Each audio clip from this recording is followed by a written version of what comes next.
What's happening, everybody? Grand Prix GP02 here, kicking it back once again up here at Clear Lake Subaru, out here in Clear Lake, Texas. And with me today is the 2017 Subaru Outback 2.5i Limited. So it's time to see what Subaru has to offer for people who want a genuine crossover with a bit more of that car-like feeling, but one that's ready to take on just about anything.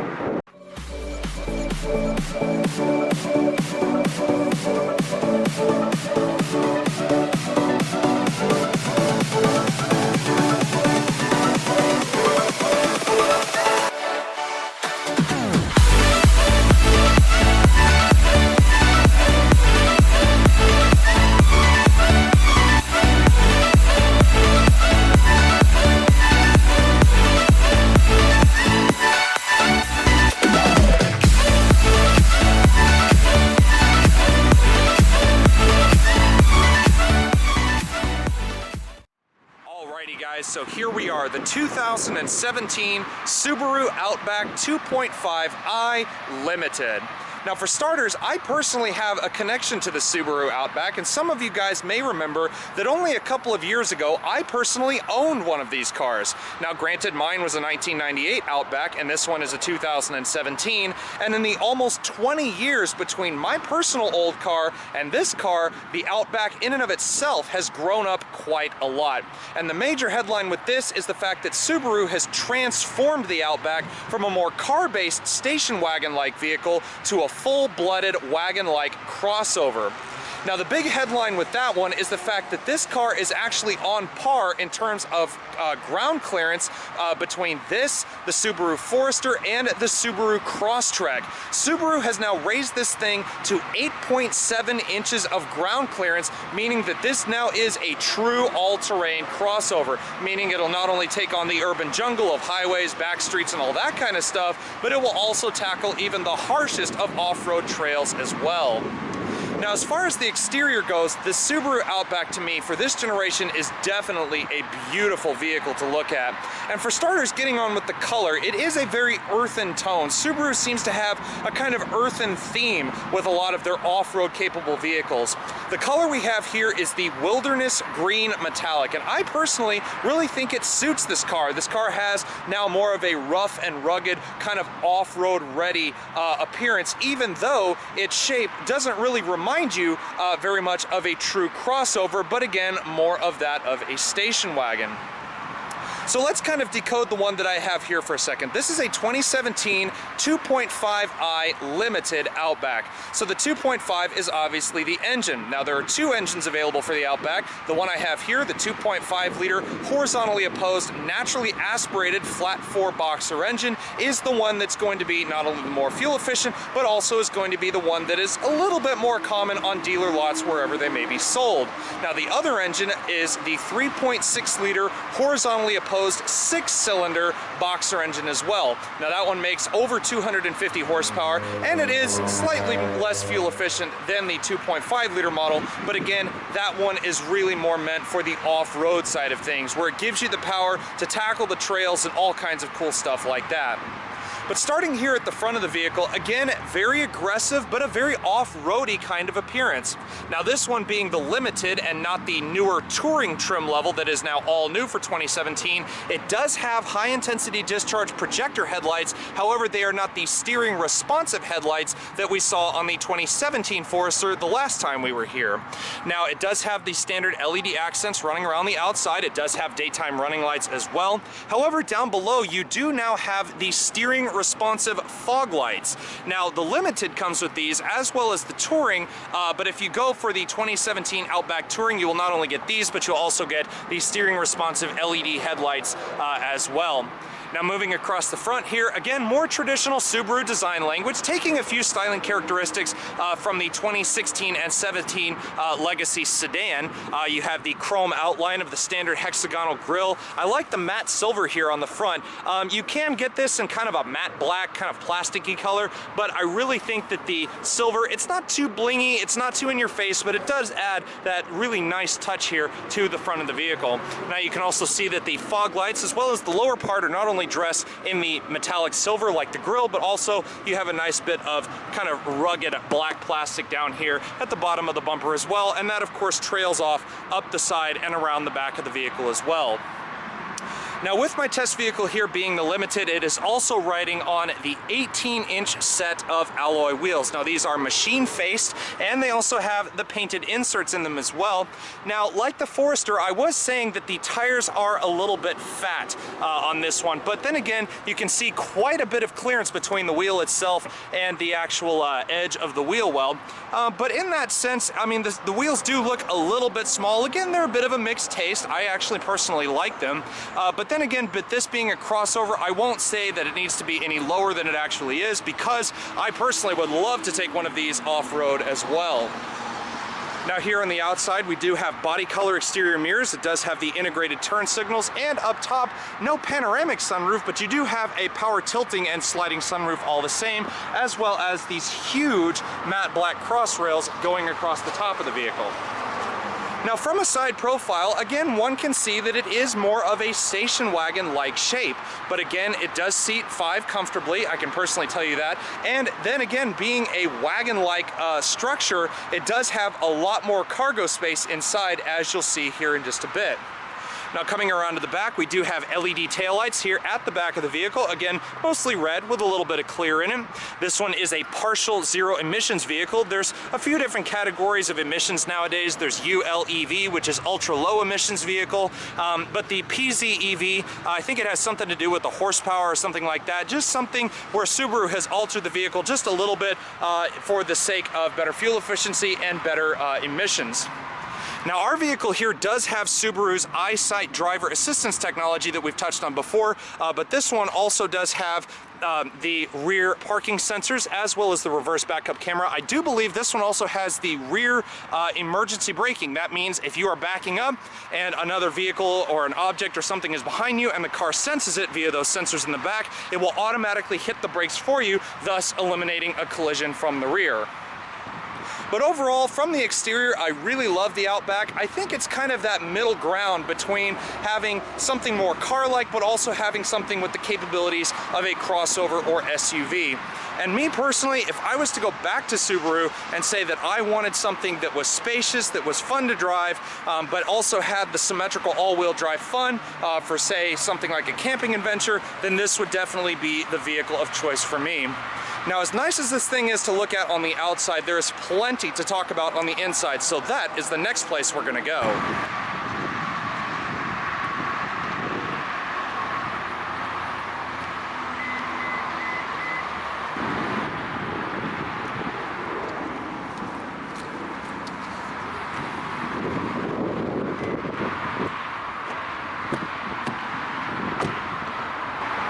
So now opening the door and examining the interior of the 2017 Outback, like I've said with our 2017 Forester that we tested previously here, if you are familiar with a lot of Subaru's vehicles from about 2015 onwards, then you're going to notice a lot of similarities in terms of design, in terms of overall technology, in terms of ambiance. But here in the Outback, one of the things that I am pleased to report about is the aesthetics. In the 2017 Forester, if you remember, some of the aesthetics were a little bit on the plasticky side. They felt kind of cheap, but here on the door panel alone, the upper end material, it's nice and padded. It does have a rather large grain to it, but it doesn't really look or even feel cheap for that matter, so I would comfortably rest my arm up there on the top.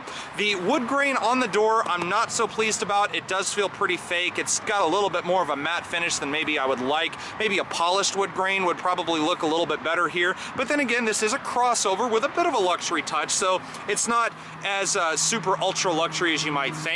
You have the semi-perforated leather here for the middle of the door panel, which is really nice because my elbows are going to rest up against that when I've got my arm on the solid leather padded armrest here. So definitely a comfortable place to put your elbows if you decide to put them there. Lots of room for a long armed person like myself. And then of course you have all of your powered conveniences that you would expect from a loaded out crossover. This one has the 2-person driver's seat memory setting with the 10-way power adjustable seat. So you've got 4-way distance up and down. You've got your recline and the two-way lumbar support as well. You've also got things such as your power mirrors, your power door locks, the advanced keyless access as you saw on the outside. You also have window locks. You have automatic up-down windows for both the front driver and front passenger side, and your other power windows as well. Now moving along to the actual interior of the Outback, for starters, our tester has the warm ivory premium perforated leather interior, and I really got to say it is super soft, super comfy. These are 3-stage heated seats for both the front driver side and the front passenger side, and you'll see where they are here in just a second.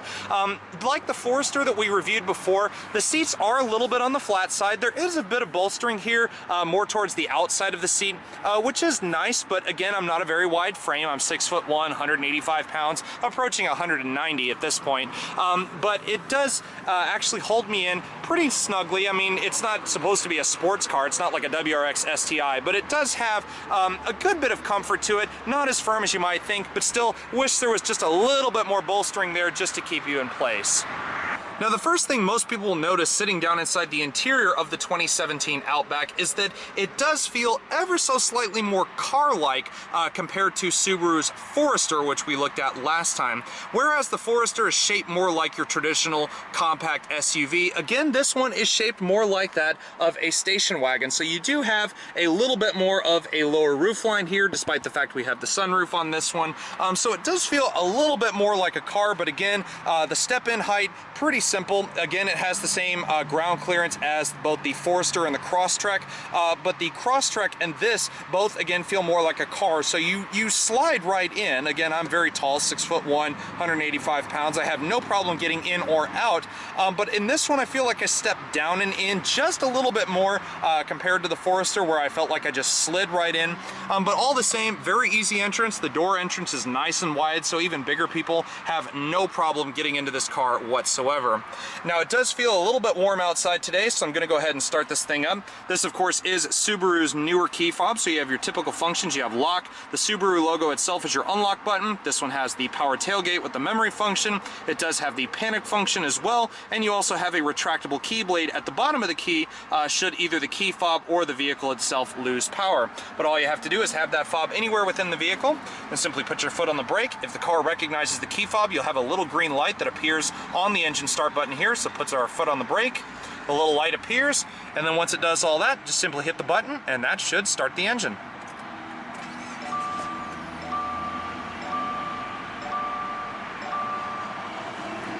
Now, when first getting to know the interior of the Outback, and not just this one, but all of the Outback range and even other vehicles in Subaru's lineup with all the options that they cram into them nowadays, one of the things that I will definitely compliment Subaru on is just how easily usable this interior really is, as far as its functions, as far as how legible everything is and how easy to read it all is, just how Subaru has managed to put all this technology in here but made it as easy to use as possible. For starters, we have this bank of buttons over here to the left-hand side of the steering wheel. This limited trim level does come with the power-assisted tailgate with the memory function as indicated by this button here. You have a button to turn off the steering responsive fog lights. You have your instrumentation dimming. You have your forward collision warning button that'll allow you to turn it off. You can also turn off the lane keep assist. You also have a button to turn off the blind spot monitoring and the traction control function as well. So just in that, there's a lot of stuff to go over, but again, it's with all the labeling and the way Subaru has presented it all, it's very easy to understand what everything does. But then you get to what's directly here in front of the driver. For starters, you have the 3-spoke leather-wrapped multifunction steering wheel, and the same kind of complaint that I had with the 2017 Forester XT that we reviewed previously is the quality of the leather. It's very large in grain, and that may be only because of the fact this car has 20 miles on it, but it feels very thin. It doesn't feel very supple. It doesn't have a whole lot of plushness to it. Very, very firm, but you do have small grip extensions up here at 10 and 2. Nice place to rest your thumbs, or perhaps even down here more towards the 9 and 3 position. You do have paddle shifters on the back of the steering wheel. This limited trim here that I've got has the Lineartronic continuously variable automatic transmission that we'll touch on here in just a bit. But then, of course, you have all of these buttons here on the left and right hand spokes of the wheel as well. For starters, over here on the left, you have your hands-free radio controls, including the button that controls all your sources, such as your AM and FM functions and your Sirius satellite radio. Also hands-free Bluetooth with voice command. You have the button right here, which controls the upper part of your liquid crystal display, as we mentioned before. Now, unlike the Forester XT that we were looking at, this does not have the Subaru Intelligent Drive in it, so there are a bit more functions to go over. You have things such as engine runtime. You also have how many miles you've actually gone. You also have your distance to empty, active MPGs, average MPGs, and then of course you can reset everything. You have a little bitty compass and the digital speedometer as we saw before, and that's all done by these little triggers down here in the lower left-hand side of the wheel. Now on the right-hand side, again, this car does, this test vehicle that I have, does have Subaru's EyeSight driver assistance technology, so you have things such as your active cruise control and the button to also set or increase and decrease the distance between you and the vehicle in front of you. And one thing I love about this, speaking on the active cruise control specifically, is that you really don't even notice it's there until you're actually inside the vehicle and you see the buttons for it, because on the outside, like a lot of crossovers in this category, the Outback really doesn't show that it actually has the active cruise control. Some crossovers in the more compact size category really will show you that they have the active cruise control, some big black plastic piece stuck in the grill or something, but you really don't know it's there with the 2017 Outback. So I really do like that about this car, that they haven't just bolted on a bunch of stuff on the outside of this car to really let you know that it's got a lot of technology. So a little bit more of a subtle feeling with the EyeSight technology nowadays. Now here in the center console, again, the big focus is the 7-inch multimedia display here. Again, the touch response is not exactly the greatest thing I've ever felt. Just go to the apps function here. Again, you have the 4 different things, such as your mirror link, which I still forgot what that does. You have Subaru's Starlink telematics system, which again, that's very much like General Motors OnStar. It has things such as stolen vehicle detection. It has collision alert, so if you're in an accident, the vehicle's airbags are deployed, it will automatically contact emergency services, and it will also contact you through the car's audio system, asking if you're okay, do you need assistance, and so on and so forth. Now, you do have the home function. This does have the navigation system, but unfortunately, like last time, unfortunately, this one does not have the SD card installed, so I cannot show you the map graphics.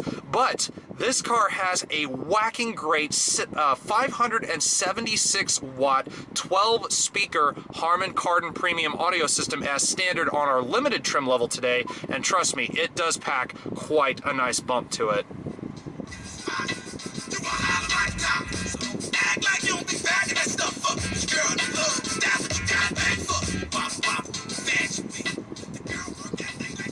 Now granted, I didn't even have the bass turned all the way up with that one, but it does actually feel very, very nice indeed. Push the info button over here on the right. You can do things such as your vehicle monitoring, fuel efficiency monitoring, so that's nice. You have your maintenance schedule. You can see active fuel prices, active stock prices. You can check the weather updates, or even check active sports scores. So again, the Starlink is very much like basically a top-of-the-line smartphone. You can check all of your stuff that you would normally do just every day on your phone if you're perhaps a sports fanatic or you want to know what the weather is like or something like that. You do have your track and seek functions over here on the right-hand side as well. If you go back to the home button, you can also do settings, which allows you to contour different things such as the audio settings, Bluetooth phone, you can change the display, and so on and so forth. You also have a nice little CD player up there at the top. Now moving down, you do have the dual zone automatic climate control, and it is a little bit of a different setup to the Forester that we saw last time, but then again, you have your temperature controls on the outside knobs here. You have your different climate modes or zones here in the middle. Just push up and that can change different things, as you can see there in the middle. You also have automatic AC. You can use the dual mode, which will allow you to control each of the temperatures at the same time, or you can control them independent of each other. You do have the outside heated mirrors and the rear defroster. You also have your front defroster as well. Fan speed on the upper right-hand corner, air conditioning recycling, or you can just simply turn it off, which I'd really not do in this case because it is a little warm outside. Now, I did mention this car had 3-stage heated seats. The buttons are located just above your temperature controls, and again, that's for the front driver and the front passenger side as well. Now going down here in front of the shifter, you do have a nice little cubby hole down there for storage. There's no real anything crazy, just your standard USB ports and your auxiliary input. And you also have a nice little cigarette lighter port as well, which this one just has a simple little fake plastic plug there, unless you go for the smokers group, which will give you an actual cigarette lighter. Now again, moving down here with the transmission, most of the Outbacks that you're going to find, with the exception of the base 2.5i, will come with this. This is the Lineartronic 6-speed continuously variable automatic transmission. Now I say 6-speed because it does have the usual park, reverse, neutral drive, but you flick it over and that is where these paddle shifters come into play, because you have 6 simulated gears. So if you don't like the fact that if you floor it, it'll just sit on the red line, if it's in drive, you can actually simulate shifting gears using the paddle shifters up here on the steering wheel. Now this car does have the reverse automatic emergency braking, as I said before, but it also does give you a nice little backup camera out the back as well. Of course, the parking sensors do have distance, and when you turn the wheel, unfortunately, there is no trajectory to go with it. But all around, nice resolution to the camera, a nice wide vision. It's kind of like a little miniature GoPro back there with as wide a vision as that camera has on it. But again, you just have 2 cup holders here in the front. They're about the average size of your typical soft drink from your local fast food joint. You have your nice little cubby hole up here. You do have an electronic parking brake in this limited tester of mine, so you just keep your foot on the brake. You can pull up to set it. You can see the little light is on when it's engaged. Just keep your foot on the brake and push forward, and that'll turn it off. Now, being the fact that this one is a symmetrical all-wheel drive crossover, you do get Subaru's X mode as well. So you push that, and the little icons appear right there above your odometer. And that little green logo is important because that is your hill descent control. That means it will use the power of the engine to actually slow you down and keep you at a good speed when you're going down a rather decent grade. You also have the hill start assist with this little function here. So all in all, a very easy vehicle to drive, even though this one is an automatic. Even with this one being, even if this was a manual, those buttons would definitely come in handy, especially for those who may not be used to doing hill starts in a manual transmission vehicle. Here in the center console, nice padded leather here, very soft and very supple actually to the center console. Lift it up, you got a nice little secondary tier here that is actually removable from the vehicle, but it's nice and deep. You do have, it's all lined in felt. But you do have a good bit of space in there to actually store stuff should you actually want to. Now finally, moving up here to the roof, as you can see, our limited test vehicle does come with the power tilting and sliding sunroof. Unfortunately, even with this being a rather well-equipped test vehicle, and even as high a trims as the 3.6R Touring, none of these come with the option of a panoramic sunroof, so this smaller unit is the only one you'll be able to get. Now you do have the manual little shade right there, but it is automatic one-touch function, so you simply hit the trigger. And it's not the fastest opening sunroof I've ever seen, but it's very nice having that one-touch function all the same. You do have a nice little metal wind guard up there at the top. Then just simply hit the trigger again, and it automatically closes. Now again, it does have a tilt function, so you can just simply open it up like so, which is nice to have. And then up here alongside the controls, you do have your SOS and information button as well. Now that is connected supposedly to the Starlink system, so even if your airbags are not deployed in the vehicle but you're involved in a crash and you do need assistance, you can push that SOS button and it will automatically contact not only the Starlink services, but you can also contact emergency services that way as well. You also have your passenger airbag icon up there in the upper right hand corner, and you also just have a little sunglasses holder up here at the top as well. Now, one of the big things about the Outback that I really enjoyed about it, and I'm sure a lot of other tall folks like myself will appreciate this as well, is even though the outside of this car does give off that more wagon-like appearance, the back seat space of this thing is actually quite impressive. For starters, I'm 6'1", so I am a little bit on the tall side, so that would mean I have a little bit more longer legs than most average people out there. But the footwells are nice and deep. I have a lot of foot space to kind of stretch out and around. There is a little bit of a hump here in the middle, but that's because of all the all-wheel drive technology going on underneath. But very deep footwells, both the back of the front passenger seat and the driver's seat as well, both lined in leather here in the back, so none of that cheap, plasticky, gaudy stuff. You do have the leather-bound mat pockets here in the back, so the back of the seat is also indented, which I really enjoy because that allows longer-legged people like myself to actually fit more comfortably. And also, one thing I enjoyed is the fact that the rear seats are heated as well for both the left and right side rear passengers, and again, they're two-stage for each side. Now these seats here are 60/40 split fold. You do have a nice little center armrest here with a pair of cup holders in it as well. And if you want to gain access to the rear seats and actually fold them down, there's little triggers up next to the headrest, or there's little triggers inside of the trunk, as you'll see here in just a moment. Now, when it comes to cargo capacity with the Outback, you will definitely find that it is a very spacious vehicle indeed. For starters, our limited tester does have the power-assisted tailgate with the memory function, as you saw earlier. But once you open the back end of this thing, for starters, the entry is very wide. You do have a lot of space to lean in and get whatever it is you may need. But you open up to a pretty sizable compartment at 35.5 cubic feet of initial space.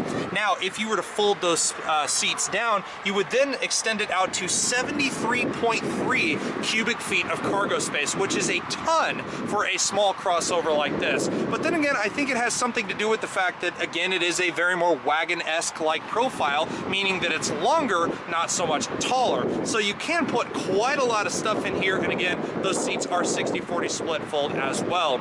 Now here, as you can see in the trunk, you do have carpeted floor mats. This one does come with the all-weather floor mats as well, and the all-weather trunk lining to go along with it. Now you do have these little triggers here in the back, which when you pull them, you can see it'll automatically fold the seats down with relative ease. You just simply pull on it and bam, they automatically fold down. Some of the quicker folding seats that I've ever seen done without actually having to do them yourself.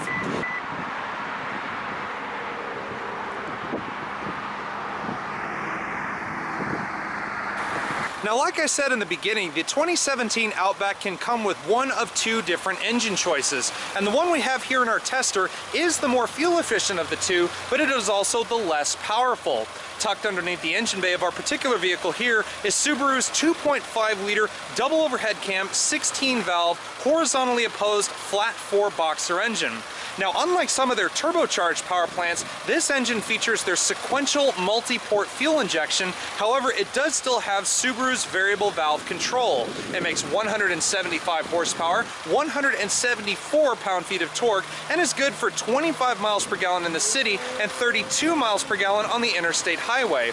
Now, considering that this is a wagon-like symmetrical all-wheel drive crossover, I'd say that those fuel efficiency numbers are actually pretty good. Now, for those who actually want a bit more horsepower but sacrifice on fuel economy a little bit, you can opt for the 3.6-liter double overhead cam, 24-valve, horizontally opposed flat 6-boxer engine, making over 250 horsepower and around 25 to 27 miles per gallon on the interstate highway.